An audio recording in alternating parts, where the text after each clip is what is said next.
భాగ్యనగరం అంతా ముఖ్యంగా పాత బస్తీ అంతా కూడా ఇలా పొద్దు నుంచి తిరుగుతున్నా. ఏడవైనా మా అమ్మవారు మహిళలందరూ కూడా ఒక అమ్మవార్లకి తయారై అమ్మవారికి బోనం ఎత్తుకొని వస్తున్నారు. యువకులు పిల్లలు అందరూ కూడా ఉత్సాహంగా ఈ అమ్మవారి బోనాల్లో పాల్గొంటున్నారు.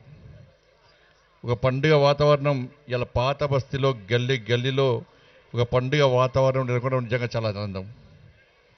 మనందరూ తెలుసు, బోనాలు అంటే అమ్మవారికి ఇష్టమైన నైవేద్యాన్ని సమర్పించడమే బోనం అంటారు.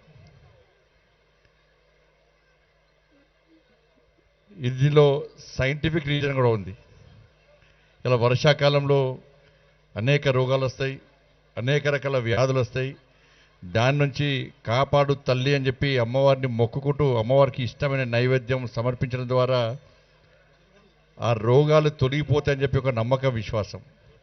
దాంతోపాటు అమ్మవారి బోనానికి చుట్టూ పసుపు పెట్టడం, వేపాకుతో అలంకరించడం, దీనివల్ల బ్యాక్టీరియా వైరస్ అన్నీ కూడా నాశనమైపోతాయని చెప్పి మన ప్రాణాలు పైలంగా ఉంటాయని చెప్పి ఒక నమ్మకం, విశ్వాసం ఇలా సమాజంలో పట్టింది.